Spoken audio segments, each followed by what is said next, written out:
Jose TV Production.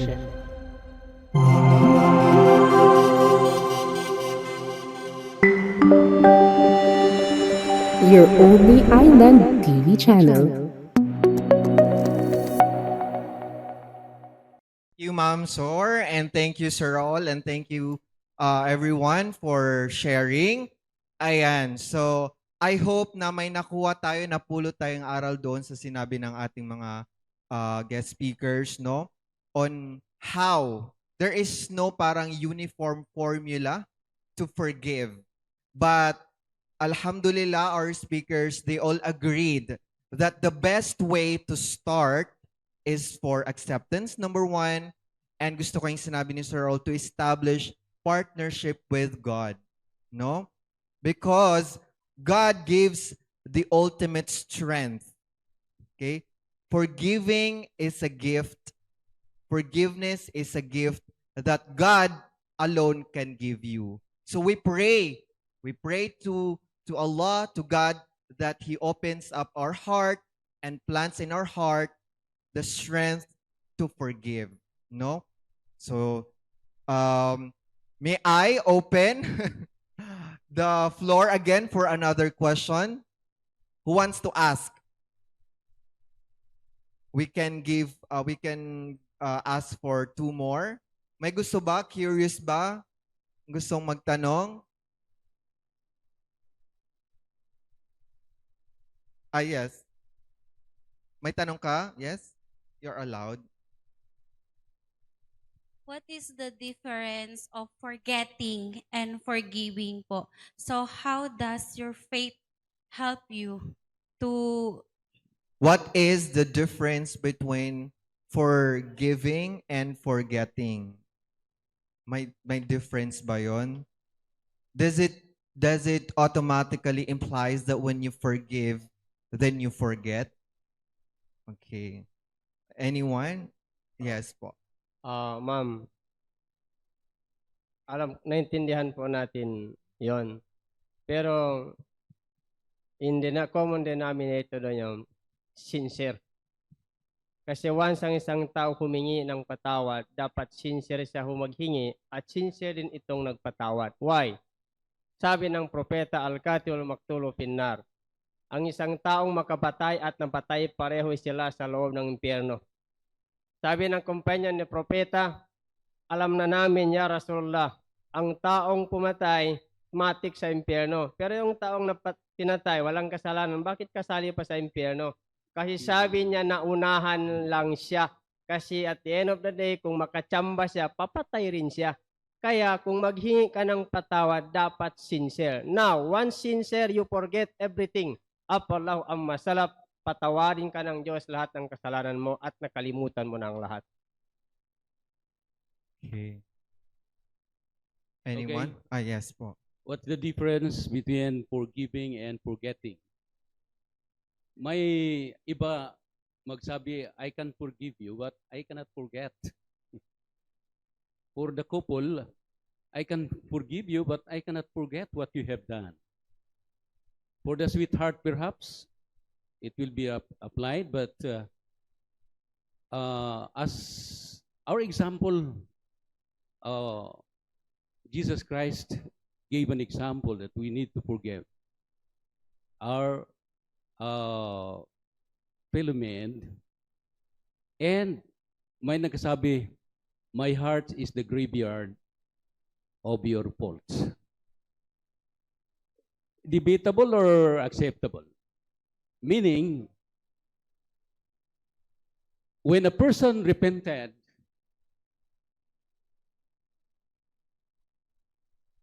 repentance means turning away from doing usual or a thing that hurts you. That is true repentance. But there is no repentance when oftentimes repeated the action. So the person asking for forgiveness and then followed with repentance, automatically your heart is the graveyard of the faults of your husband or your relationship. Do not repeat it again to avoid hurting yourself. And the source of all of this is our partnership with God. Thank you Thank you. very much po, Sir Raul. Okay, last question, and then we wrap up so that we can proceed with the next part of the program. Do we see one more? Yes, one more question po.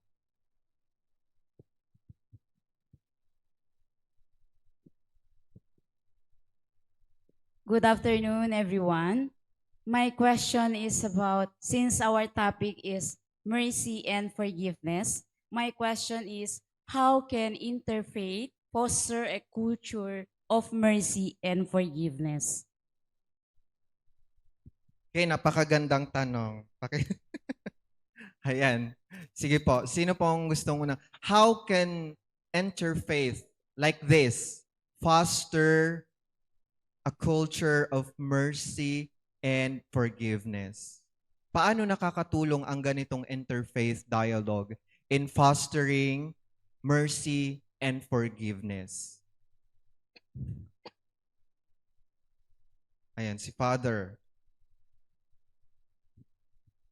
You know what? As a human person, bilang isang tao, ang hirap po nating magpatawad. Kaya nga, dapat may ginagawa tayong mga seremonyas, mga symbols na tayong ginagawa. You know what? What had happened here throughout the years here in Basilan, yung ginagawa natin, we have dialogue. We listen to each other's stories. Nakikinig po tayo sa kwento ng bawat isa. Bilang Kristiyano, bilang Muslim, ganito po yung naranasan ko dati sa Basilan. And by listening to each one, we learn something. May natutunan po tayo. Ay, ganun din pala yung feeling niya. Naranasan ko din yun. Hindi pala maganda. Hindi pala maganda yung gera. Hindi pala isang party lang ang nananalo. Lahat po tayo talo sa gera. Ganun po yun.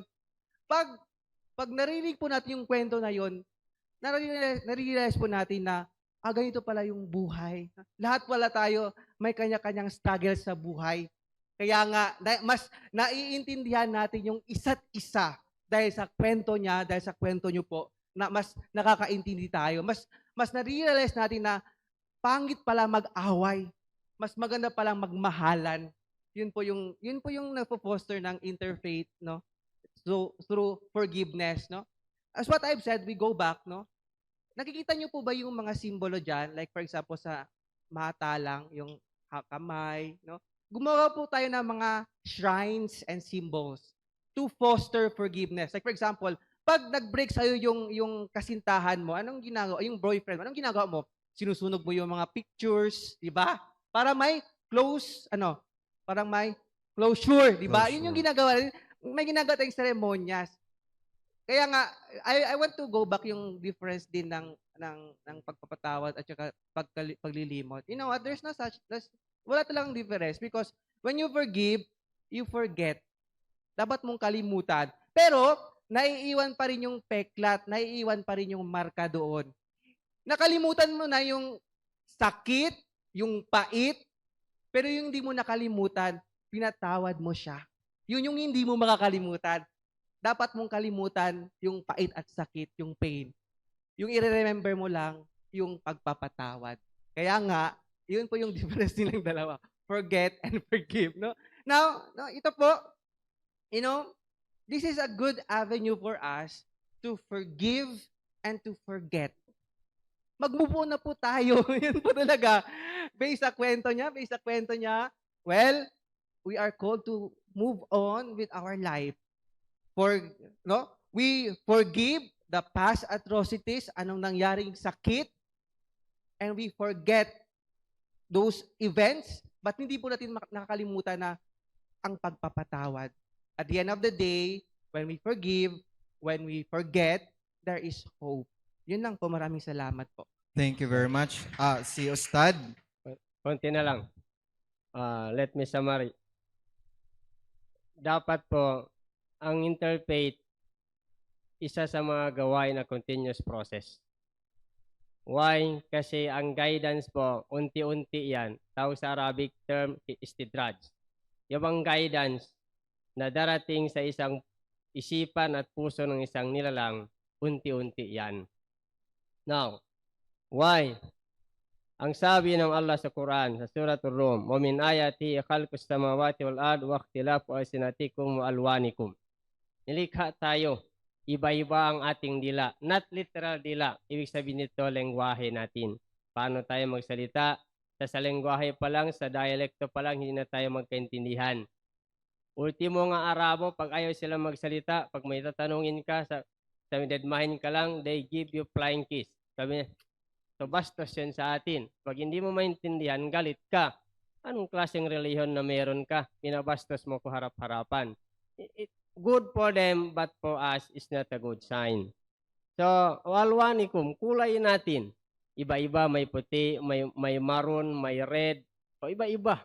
So, ang puntos dito, lahat ng mga uniqueness na wala sa ibang relihiyon, pag marunong tayo magrespeto at makinig lang kung ano ang pinag-usapan, tulad ng ginawa ni Propeta, is an informal conversation. When he had a neighbor, always throwing garbage in the morning, binisita pa ni Propeta nang wala ng basura galing sa Hudyo ang kanyang bahay.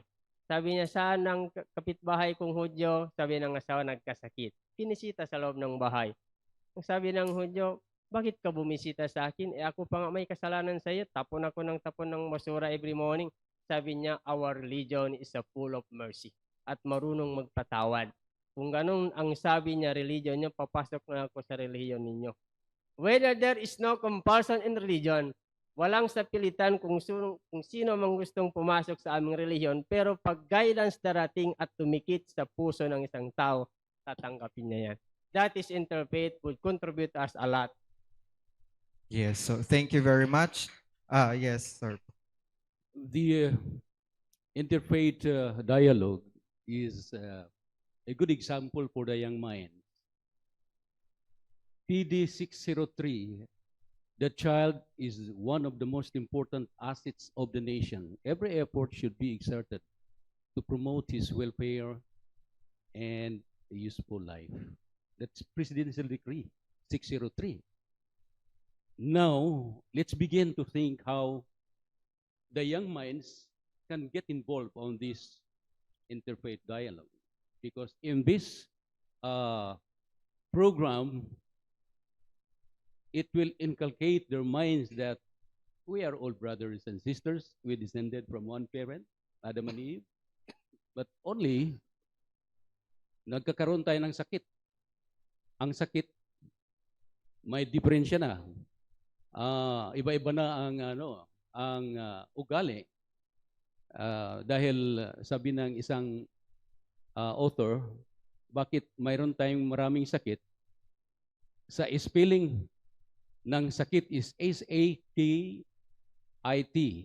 Tanggalin yung last letter T, ilagay ang N, the next letter of K, ilagay ang A. Ang dahilan ng sakit, sa kain. Pag hindi kumain si Adam and Eve sa bawal, wala tayong sakit. That's why nagkakaroon tayo ng sakit.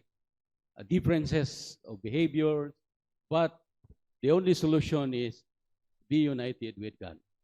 Yes, thank you very much. Ma'am, okay, final. Dito po sa interfaith dialogue, alam ko po na lahat po tayo ay may istorya ng buhay natin. Iba't iba po ang istorya ng buhay natin. Dito po sa interfaith dialogue, nag-i-inspire po tayo while sharing our stories. We inspired each other. Binigyan po natin ng yung inspiration ang bawat isa sa atin. At alam po natin na dahil sa istorya ng buhay natin, nagkaroon din sila ng liwanag sa kanilang buhay. So, mabuti po ang ginawa ng ating city government na nagkakaroon po tayo ng dialogue. At makita po natin, we will be able to shed lights on all the issues concerning sa mga faith and belief natin. So, nagiging maayos na po magiging maayos po ang buhay natin dahil sa ganitong pagtitipon, magkakaroon po tayo ng shade or lights kung ano ang dapat nating gawin bilang tao. So, and the bottom line of it is, kailangan talaga yung pag-ibig sa puso natin. Yes, pag-ibig talaga. No? It always boils down to love. Ayan, so maraming salamat. Palakpakan po natin yung ating mga speaker. And if I may add to that, no, ano yung purpose ng interfaith dialogue? Believe it or not, in Islam and Christianity and other faith, interfaith is actually parang inutos sa atin, no? Sinabi ng Allah Subhanahu wa Ta'ala sa Quran, Ya ahlal kitabi, ta'alaw ila kalimatin siwa'i baynana wa baynakum. Sinabi ng Allah Subhanahu wa Ta'ala sa Quran, O you, O people of the scriptures. Who are the people of the scriptures? We are the people of the scriptures. Muslims are the people of the scriptures. Christians are the people of the scriptures. Jews are the people of the scriptures because we have the Quran, we have the Bible, and we have the Torah. Torah, the Bible, and the Quran, these are sister books. They came from the same source. And anong sinabi ng Allah Subhanahu wa Ta'ala? O you people of scriptures, gather together, talk to each other, so that you will know, you will know the common word or the common things between you and us. Okay? So this, for example, interfaith is a manifestation of that. We do interfaith dialogue so that we will know each other. Ay, ganyan pala sa mga Christians. Ay, ganyan pala sa mga Muslims. Ay, naniniwala pala sila sa ganito. Ay, ganyan pala yung Diyos nila. Di ba? Ay, ganyan pala yung pagpapatawad. Di ba? So, in that way, naiintindihan natin yung isa't isa na ang pagpapatawad ay hindi lamang exclusive para sa mga Muslim. Nang pagpapatawad ay hindi lamang exclusive sa mga Christian. Na ang pagpapatawad ay ako bilang Muslim, ang papatawarin ko lang yung kapwa ko Muslim. Ako Christian, ang papatawarin ko lang yung kapwa ko Christian. Yung mga Muslim na yan, ay, hindi ko yan sila papatawarin. At ikaw naman Muslim, yung Christian lang yan, hindi ko papatawarin. No. Okay? Because forgiveness is ordered, no? Is commanded, not to all the people of scriptures. Okay? And talking about love, how love is significant in all religions actually, no? Love, love, pag-ibig. Okay? Believe it or not, without love, you won't be able to enter the paradise. You won't be able to enter Jannah. Talaga, kailangan ng pag-ibig? Of course. Anong sinabi ng Rasulullah sallallahu alaihi wasallam? La tadkhulul jannata hatta tu'minu wa la tu'minu hatta tahabbu. You will never enter the paradise until you believe in God. Until you have faith in your heart. And you will never have faith in your heart until you have love in your heart. So love, sinabi nga ni Ma'am, is a requirement for us to achieve complete faith, complete forgiveness, and complete mercy. Love po talaga ang pag-asa, no? Pagmamahalan sa isa't isa. Kumpletuhin ko lang yung hadith. Sinabi ng Rasulullah, awala adullukum ala shay'in idha fa'altumuhu tahabbtum afshus salama bainakum. Para sa mga Muslim, para na rin sa mga Christian, if you want to achieve love in your heart, anong gagawin ninyo? Spread peace and forgiveness to all other people. Yung pagsasabi natin ng Salamu alaikum, peace be upon you, is already a manifestation of trying, of struggling to achieve and plant love in our heart. So peace be upon us all. So we always say Salamu alaikum warahmatullahi wabarakatuh. Peace be upon you, and the mercy and forgiveness of God be upon you as well. No? So, palakpakan po natin ang ating mga sarili for a very... Pwede sandali. yes po, may dadagdag po si Para Sir. hindi makalimutan, mayroon akong pag pupunta tayo sa doktor, magbigay siya ng RX. My RX for us today is, pag may exchange of conversation, the recommendation is make a space. A space is an acronym of silence. Do not immediately respond sa hurting words of the husband or wife or friend. Silence means victory, not defeat. Let's remember that. And the next is P. Pause a moment. Have a deep breathing, 1 to 10. Or drink 2 glasses of cold water. And then the next is be alert and think and choose the kind of words that would calm your enemy. And that is space. And then exit. That is letter E, exit. Immediately in a good manner of exiting, then you can maintain your friendship. God bless. Thank you very much, sir. So, yun, may binigay ni shares si sir on how to actually control, no, yourself. Ganun rin po sa Islam, maganda nakakapag-share tayo yung ganun. Sinabi ng Prophet Muhammad sallallahu alaihi wasallam, and I believe this is also found in the Bible one way or another, that a strong man is not the one who wrestles with others or who fight others, but the one who controls himself in the moment of anger. So ang panalo po palagi is yung marunong kumalma, pakalmahin yung puso, pakalmahin muna yung galit, maghintay, sabi nga ni Sir, bago magsalita at bago sabihin yung kanyang nilalaman ng kanyang puso. So hanggang dito na lamang po. We would like to give the mic to the facilitators to continue with the rest of the program. Subhanakallahumma wa bihamdik, nashhadu an la ilaha illa ant, nastagfiruka wa natubu ilaik. Wassalamu alaikum wa rahmatullahi wa barakatuhu. Peace be upon us all, and may the mercy and forgiveness of God be upon us all. Thank you very much. Thank you so much, Sir Jed. So, in this Lenten season po, it reminds us also lahat tayo ay pinatawad na po tayo ng ating Panginoon.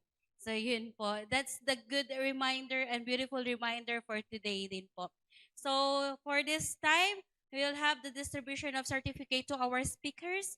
Certificate of appreciation to Sir Abulga Isa Bibon for the generosity of time and wisdom to speak and mercy and forgiveness as part of the Purple Wednesday Interfaith Dialogue Series initiated by the City Government of Isabela in light of the 2025 National Women's Month celebration to advance dialogue as a platform for the realization of a happy and dignified life for all Isabeleños. So may I call on Ma'am Menry and Ma'am Nor Aina. Si Ma'am Nor Aina po andito din po.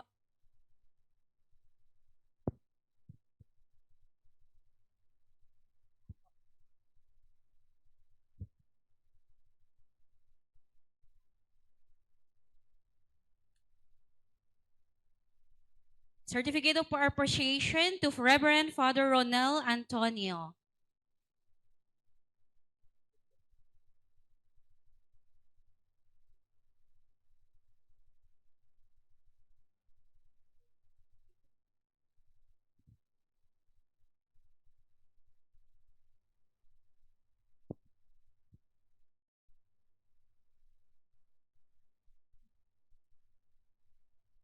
Certificate of appreciation to Sir Raul Tagarao.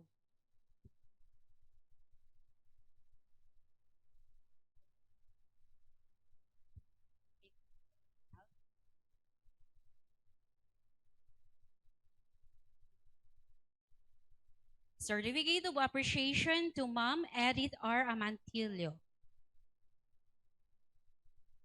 Sa mga, meron din po certificate of participants, you may kunin po yan sa likod na lang po.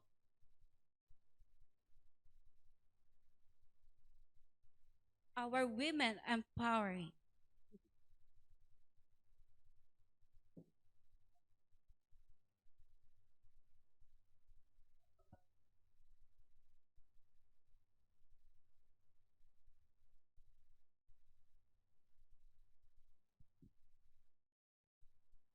Okay, maraming salamat po. For the before we conclude, let us hear from the CSWDO, Ma'am Nor Aina, for the closing remarks.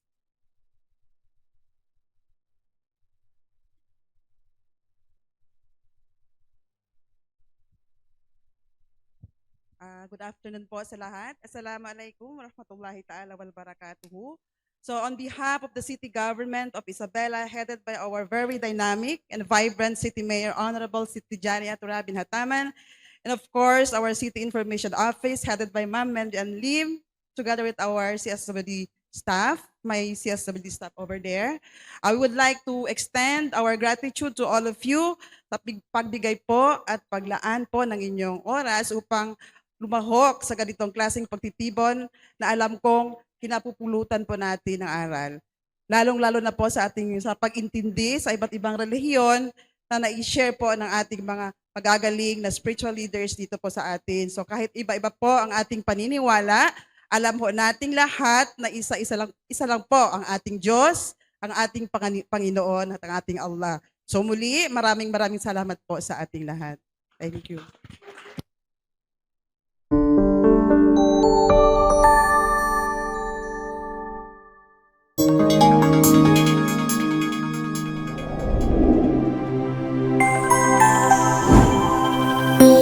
Isa TV Production.